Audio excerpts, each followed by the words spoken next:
Hello. Let's do another video, shall we? Let's just keep rolling here. I just got back from my nightly jog, and after doing the Disintegration Cure video a few weeks ago, I thought, what video should I do next from The Cure? And I thought about it, and I just listened to The Head on the Door as I was on my jog. And I thought, why not this one? This is arguably my second favorite Cure album, and so why not get started? I go back and forth between The Head on the Door and Pornography. It depends on the day. Disintegration's always my favorite Cure album, but then yeah, depending on the day, it's this one or Pornography. Today's The Head on the Door, so I thought, what better day to do this video? This is an awesome album, and I was thinking about this as I was jogging. Why do I love this album? This album's a lot different for The Cure in a couple of different ways, in my opinion. This was the last time The Cure put out an album that had such laser-like focus. This is a very brief album for The Cure. Pretty much every album The Cure have done since this was a big, expansive double album experience. Long songs, lots of songs, heady themes, very dense. And that's good. That's kind of how we know The Cure. But this was the last time they put out an album where it was just like 3 minute song and done, 4 minute song and done, 3 minute song and done. This album's not even 40 minutes long. I just took a 45-minute run around the neighborhood and I was still jogging by the time this ended. This is a pretty short album, but it's brilliant in that way. It's very brief. It's all about brevity. It's all about great song, great song, great song, and then leave you wanting more. That's not usually what The Cure give us. They haven't done that in a long time, and this is the last time they did it. But it works. And there's not a bad moment on here, I think. This is a flawless album, free of any defects. 10 songs of absolute pure loin focus. Robert Smith's songs are extremely well written. The band is super tight. They've never really sounded better, I think, than on this album. This is their first next level album, I think. Pornography's great in its own way. Pornography's very gloomy and very insular and insulated. This album is more like we're going to take over the world. This was the first time that The Cure put something out where you were like, wow, this band's got serious potential. I mean, two of their biggest, most bombastic songs they ever did are on here, and they're awesome. One of which is In Between Days. They put Without You there because that's what you hear him saying. Back in those days, if you heard a song on the radio but they never said the title, like this song, they would put in parentheses the words that you did understand. Like Robert Smith is saying, without you, all the way through the song. And that's what people knew that song as. So potentially, if someone came into the record store, they'd usually say, do you have that Cure album with Without You on it? But they didn't have a song called Without You. It was called In Between Days. Anyway, that's why you see stuff like this. They did that a lot back then. People didn't know what the hell the songs were called. They just heard them and liked them and heard the lyrics. In Between Days, obviously, maybe their most played out song. I mean, I guess Love Song and Lullaby maybe are more played close to me, maybe more played. Here in the United States, I think it's In Between Days. That's the song that you hear, you cannot get away from. It's everywhere. And rightfully so. It's just one of the best pop songs ever written. Pure pop. 3 minutes and out. It rocks your ass and then it goes away and it's brief and it's just perfect. Perfect pop song. Kyoto Song, the next song. That song took a while for me to grow on, but I've learned to really love that track. And it's produced by Howard Gray. A few of these songs are produced by Howard Gray. Howard Gray would go on to produce all kinds of people. He produced the Wolfgang Press, who I've talked about already.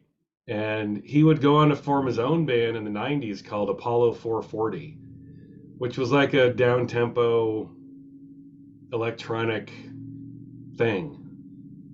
Experimental, electronic. Some people would call it big beat, but I would call it, yeah, I would just call it more down tempo electronic stuff, not so much hip hop, but it's its own thing. I would recommend you listen to it. If you like this album at all and you have an intellectual curiosity about the people involved, you might want to check out Apollo 440. He produced some of the best songs on this album. Howard Gray. The Blood. Excellent song, rockin' song. This is a rockin' album. Guitars, drums, very traditional rock album. I don't hear much new wave about any of this. Not at all. I hear this and I hear Robert Smith rocking his balls off. 6 different ways, yes. Push, another Howard Gray track. Excellent song. You flip it over, the baby screams. One of my favorite songs on here. Close to Me. We all know that. This has the best version of Close to Me, I think, the album version. The edit, the radio edit, and the 12-inch mix with the horns, that's good, but it's just different. I prefer the starkness of this album version. No horns, just that beat, the drive, and Robert Smith's vocals. No horn, just very stark in its way. Upbeat but stark, like this whole album. A Night Like This. Howard Gray produced that too. I would argue that's the best song on this album. It should have been an outright single. I think the American market thought about it. It did come out as a promo 12-inch here in America. So they clearly were thinking about releasing that as a single. But they ended up kind of doing that anyway on the Quad Puss EP. I'll talk about that. It kind of was its own single. They compiled those singles and a couple of B-sides and put out a different EP along with this. At least here in America. Screw and then Sinking. Sinking is the one song that stands out to me. It's not like the rest of the album. It's pretty much just 9 hard rocking songs and then the last song, Sinking. And Sinking is kind of, I don't know, arguably traditional Cure. Very moody, kind of epic. It's the longest song. It's not quite 5 minutes long. I mean, that's how short these songs are. But Sinking, it was a very nice way to end the album. You've got 9 rockin' songs, and then you've got this one song that's kind of like a mid-tempo. Yeah, I think in a lot of ways it's kind of that traditional Cure sound that we know. Great song, man.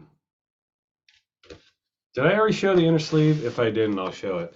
You get the lyrics. Simple presentation. This came out on Elektra Records in the United States. Very simple, stark presentation. Just like the Cure themselves. Simple and stark presentation. And I only mean visually. When you listen to the music, their music is anything but simple. But in terms of their sleeves and their look, they were like, here we are. This is what we are. Accept us or not. But then you hear the music and it's like, whoa, what's going on here? This is, I'd have to say this is my second favorite behind Disintegration. For very different reasons. I mean, Disintegration's not a rocking album. It does have a couple of rockers on it, but for the most part, it's a very moody, somber affair. Not this. Yeah, this rocks hard. This rocks harder than any fucking Def Leppard album I've ever heard. Awesome stuff. This is the US version of In Between Days, and it has an excellent B-side, Stop Dead. I think Stop Dead could have been on the album. Absolutely. And produced by Howard Gray. And you get an extended version of In Between Days. It's like a minute longer. It's still under 4 minutes. It's pretty brief. I'll show this. Nothing exciting to see here. It's just, a white label promo on Elektra. And a very nice press. songs are loud and punchy. The way this whole album should be heard, by the way. I mean, I think Robert Smith made no apologies. Like his music is meant to be blasted hard and loud. All this. It needs to be very, very loud. And then this is the Quadpuss EP. Has a Night Like This. This is the album version. This is the straight up album version. It also has a extended mix of Close to Me. So here in the United States, they released In Between Days as a single, and then to kind of combine these two, they released an EP. Close to Me was a single of its own in the UK, and it had a mixture of all these B-sides that you find here in the United States. But if you want all the B-sides here in America, at least, you just buy In Between Days and you get Quadpuss. New Day and A Man Inside My Mouth, awesome songs. Excellent B-sides. I don't know that they would fit on the album, but they have a very nice place here on this EP. And yeah, this is a fantastic record. Absolutely necessary to have this if you like Head on the Door. And I saved the hype sticker. I think I recently still had this in the shrink, but the shrink was just so hammered and so torn up. I had to take it off, but I like to try to keep all of the bits and original bits and pieces and parts to the original release, and I hung on to the hype sticker. I just got a new polyline inner sleeve and taped it onto there. So yeah, this is absolutely one of Robert Smith and Gang's greatest albums. I would love to hear what you guys think. Where does this stand in the list of your favorite Cure albums? Is it your most favorite? Is it your least favorite? Is it your fifth favorite? Your third favorite? Where does this land? For me, it's number 2. Disintegration and this. I would love to know what you think of this. Where would you rank this? Let's do some Cure rankings, shall we? Yeah, this is really a perfect album for what it is. I love these kinds of albums that are relatively brief, and they just come in and they knock you back in your ass, and then they walk away. They leave you wanting more. That's absolutely what this record is. It really works for the Cure here. One of their greatest moments. All right, thanks for watching as always. Until the next Cure video, I will talk to you later. Thanks. Bye.